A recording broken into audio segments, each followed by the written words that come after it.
I'm 36M. My wife, Hannah, is 35F. Married 8 years. 2 kids, a second grader who still sleeps with a stuffed shark, and a preschooler who thinks daddy is a job title, not a person. We live in the suburbs outside a mid-sized city. HOA emails, Target runs, soccer cleats in the trunk all year because nobody ever remembers to take them out. If you'd asked me 6 months ago, I would have said we were fine. Not movie perfect, but fine. We argued about dumb stuff like laundry and screen time and whether you can call cereal a dinner. Then the fine started feeling staged. Hannah used to come home and collapse into me, like actually into me. She'd complain about coworkers, show me memes, steal my fries, the usual. Then she got focused. That's the nicest word I have. She started saying things like, I just need to work on myself. And I'm thinking, okay, self-care, cool. But her self-care started looking a lot like self-erasing. Less eye contact, more phone, more don't worry about it. I didn't get suspicious right away. I got tired. You know that slow exhaustion where you keep telling yourself it's a phase? The first real red flag was her new passcode. We never had that no secrets speech. We just lived that way. We used each other's phones constantly. She'd play music from mine in the kitchen. I'd grab hers to take a picture of the kids doing something weird. One night I asked, casually, hey, what's your passcode now? I need to text your mom back about Saturday. She didn't even look up, just said, why do you need my phone? I laughed like it was a joke. Because mine is dead and your mom thinks I don't like her, Hannah. She rolled her eyes. I'll do it. I felt something shift, not anger, more like that small, cold feeling you get when you realize someone's been locking doors that used to be open. Later, I tried again. Did you change your passcode? She snapped. Why are you interrogating me? Interrogating, that word, like I was a cop and she was a suspect. I remember standing there thinking, when did we become enemies? Jim. Also randomly at 9:30 p.m. Jim. Jim. Also randomly at 9:30 p.m. Jim. The gym bag started living in her trunk, like permanently. She started shaving more, dressing nicer for herself. She bought lingerie once and told me, no joke, it's not for you, it's for my confidence. Which, okay. But then she stopped wanting sex at all. Not even a, I'm tired. Just this annoyed energy, like me wanting her made me pathetic. I tried to talk about it. I did the calm husband thing. I said, I miss you. I feel like you're not here even when you're here. She hit me with, maybe you're just insecure. Insecure became her favorite weapon. If I asked a normal question, I was insecure. If I said I felt distant, I was insecure. If I wanted reassurance, I was trying to control her. It got worse when my brother got involved. My brother Ty is 34. We've always been close. He's the kind of guy who shows up with a truck when you move and calls it a workout. He and Hannah got along. Like, genuinely. She used to say he was the brother she never had. Now I feel sick even typing that. The discovery didn't happen in some dramatic spy movie way. It happened in the dumbest, most suburban way possible. Costco. I was in Costco buying diapers and those muffins that taste like regret. Hannah texted me, can you grab me the collagen powder? It's in my trunk. I'll Venmo you. Her trunk. Okay. I parked, popped it open, and started digging past the gym bag, a stroller, and a bunch of random crap. My hand hit a small paper envelope. It was a hotel key sleeve, like the kind they hand you at check-in. I froze. I stared at it like it was going to explain itself. I pulled it out. There was a receipt inside. Not a full invoice, just the little strip they staple to something sometimes. It had the hotel name. It had a date. It had a room number. It was from 2 weeks ago, a Thursday, a day she told me she was working late and then hit the gym. My stomach did that drop thing, that physical oh no that hits before your brain can catch up.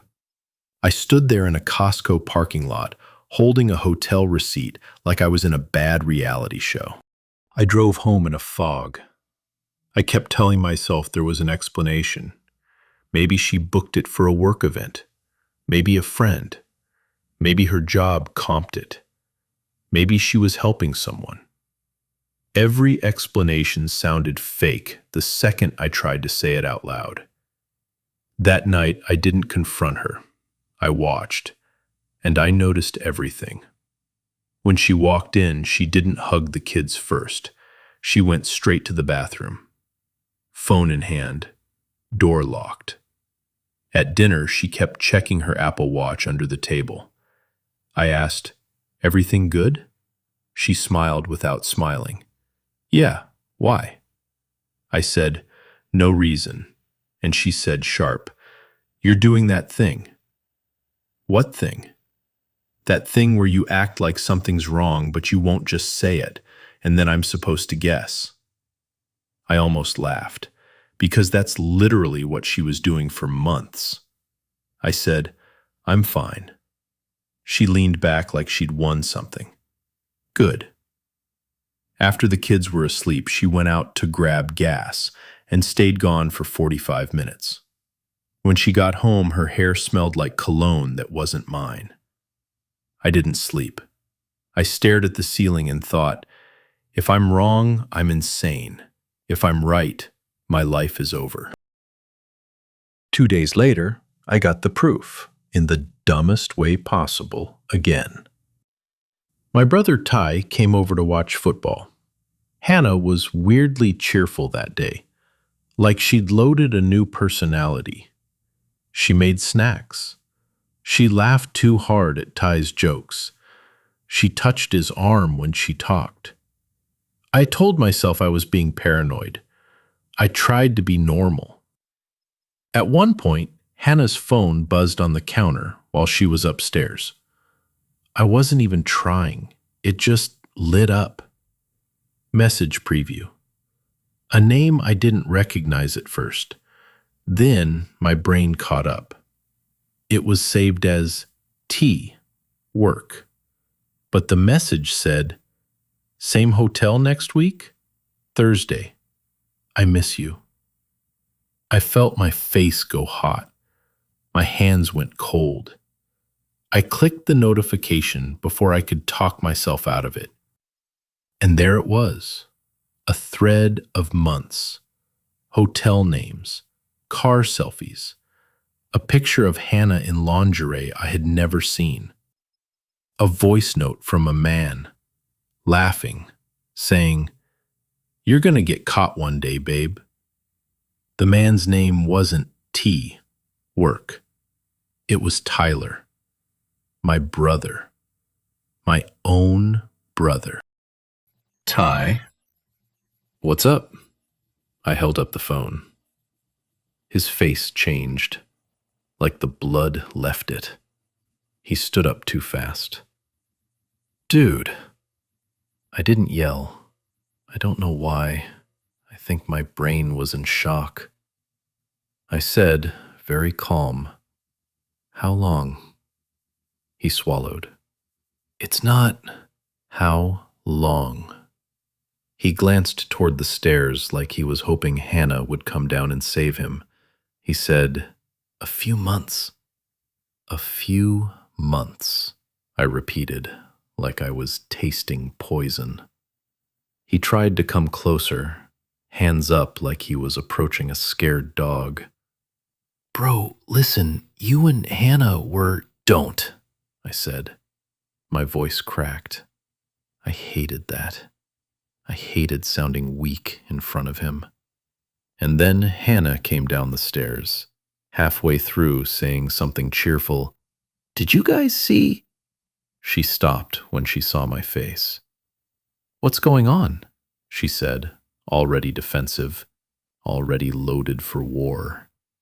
I said, "Tell me I'm hallucinating. Tell me my brother isn't your boyfriend."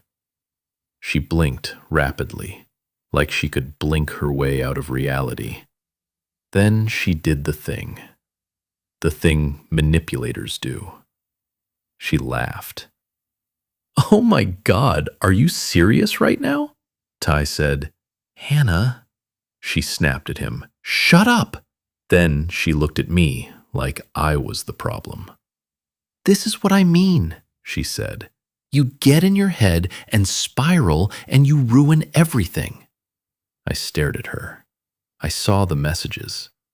Her eyes flicked, just once, to Ty, a silent panic exchange. Then she said, "You went through my phone?" And there it was, the pivot, the classic. Emotionally absent for years. And Ty just stood there like a statue, staring at the carpet. I asked her, "Was it at the hotel?" She rolled her eyes, like I was asking if she preferred red or white wine. "Yes," she said. "And before you make this dramatic?" "Before I make this dramatic," I repeated. My voice went higher than I wanted. "Hannah, you're having an affair with my brother." She snapped, "Stop calling it an affair. It wasn't like that." "What was it then? A hobby?" She got cold, like ice. "You don't get to be sarcastic. You don't get to act superior after how you've treated me." I said, "How I've treated you? I've been raising kids and paying bills while you've been—" She cut me off. "While I've been trying to feel like a person again? Yeah." Then she turned to Ty. "Tell him." Ty finally spoke, voice shaky. "Man, it started when you were working all those late nights. Hannah was lonely. She was upset. We talked." I stared at him. "You talked?" He said, "It just happened." I said, "You're my brother." He whispered, "I know." Hannah jumped in fast. "Don't you dare guilt him. You think you're the only one who gets to have feelings?" It was unreal, like being robbed and then yelled at for bleeding on the floor. "Into, you drove us here," Hannah said. "Into, you drove us here."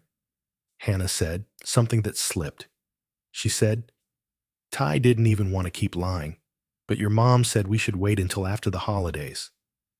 I went still. "My mom," I repeated. Ty's head snapped up. "Hannah." Hannah realized what she said and tried to backpedal instantly.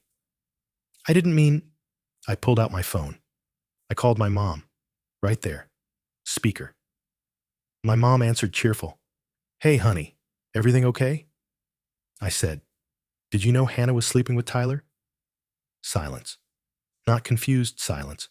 Not, "What are you talking about?" Silence. Guilty silence. My mom finally said, weak, "Let's not do this right now." I felt like I was going to throw up. I said, "You knew." She tried. I was trying to keep the family together. I laughed. It came out ugly. By helping my wife cheat on me with my brother. My mom started crying. Ty said he loved her. Hannah said she was miserable. I didn't want the kids to. I cut her off. "Stop. Please stop." Hannah was standing there with her arms crossed, watching me like I was performing. Ty looked like he wanted to disappear. I ended the call, and I realized something in that moment that hurt worse than the cheating. They didn't just betray me. They organized it. That night, I slept in my car in a grocery store parking lot. I'm not proud of that. But I couldn't be in that house. My head was loud. Every memory replayed itself, like a cruel montage. Thanksgiving at my mom's, where Hannah and Ty were laughing in the kitchen. The time Ty fixed Hannah's car while I was at work. The random nights Hannah said she was just talking to Ty because he gets it. I started noticing all the times I dismissed my own instincts. I thought about my kids upstairs in their beds, completely unaware their family had been turned into a lie. My hands were shaking so hard I had to sit on them. At 2 a.m., Hannah texted me, "Where are you? This is crazy. You're scaring the kids." I didn't answer. Then, "You're really going to abandon your family over one mistake?" One mistake. I stared at that line and realized she truly believed that if she said it with enough confidence, it would become true. Finally. Are you done with your finally? Are you done with your tantrum? Tantrum. That word again. I said, "Don't talk to me like that." She rolled her eyes. "God, you're so dramatic." I said, "I'm sorry." I looked her straight in the face. "No, you didn't." She blinked. "Yes, I did. You said I violated your privacy. You said it was my fault. You said it wasn't an affair." She got loud instantly. "Because you're not innocent here. You checked out. You stopped seeing me." I said, "I have been here every day. I packed lunches. I did bath time. I went to parent-teacher night while you were at the gym." She hissed, "Don't you dare act like you're some hero." Then she lowered her voice, sweet like poison. "You're just embarrassed.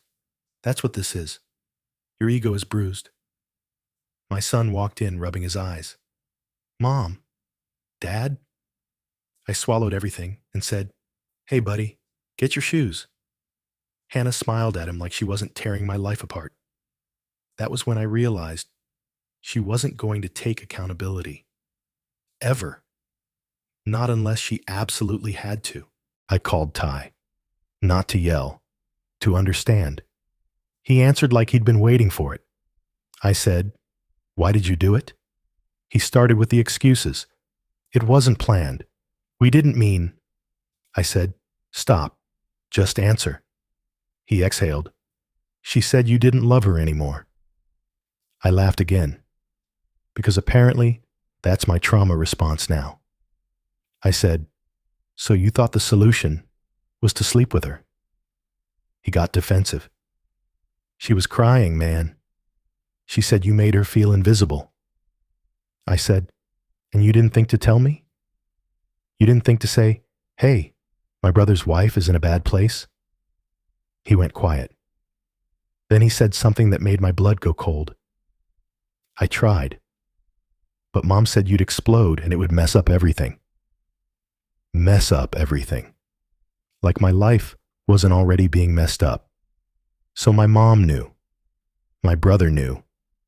My wife knew. And they all agreed I was the problem that needed managing.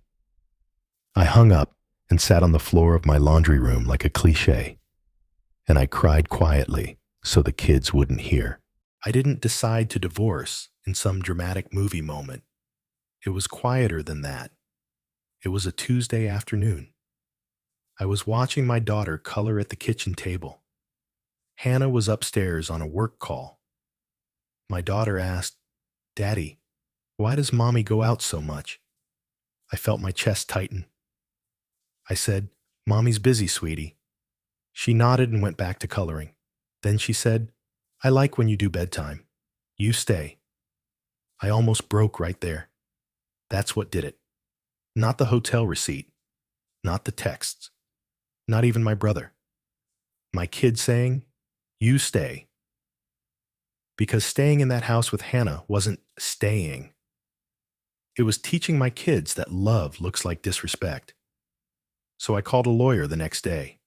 I opened a new bank account. I started documenting everything. I took screenshots and emailed them to myself. Not out of revenge, out of survival. I'm writing this from a small rental apartment that smells like fresh paint and loneliness. My kids are here every other week. I make pancakes. We watch Pixar movies.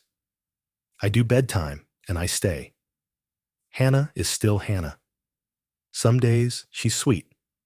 Some days she's cruel. Some days she acts like I'm the one who betrayed her because I gave up. Ty is no longer my brother in my head. He's just a person I used to know. And my mom, that one hurts in a way I can't fully explain. I always thought parents were supposed to protect you. Mine protected the lie. Here's what I've learned, if it helps anyone. If someone makes you feel crazy for noticing patterns, you're not crazy. You're being trained to doubt yourself. Cheating is rarely one mistake. It's usually a chain of decisions, texts, lies, secret meetups, cover stories, people recruited to help. When family helps hide it, the betrayal isn't just romantic. It's structural. It's your support system rotting from the inside. Don't wait for them to become honest. They'll only admit what you can prove. Protect your kids by protecting your sanity. A peaceful home, split in two beats, a toxic home, held together by denial. I still have moments where I miss the version of Hannah I married, but I'm starting to accept that version might have been a costume. If you've been through something like this, especially the family part, how did you rebuild? How do you trust people again when the people who were supposed to love you most were literally in on the lie?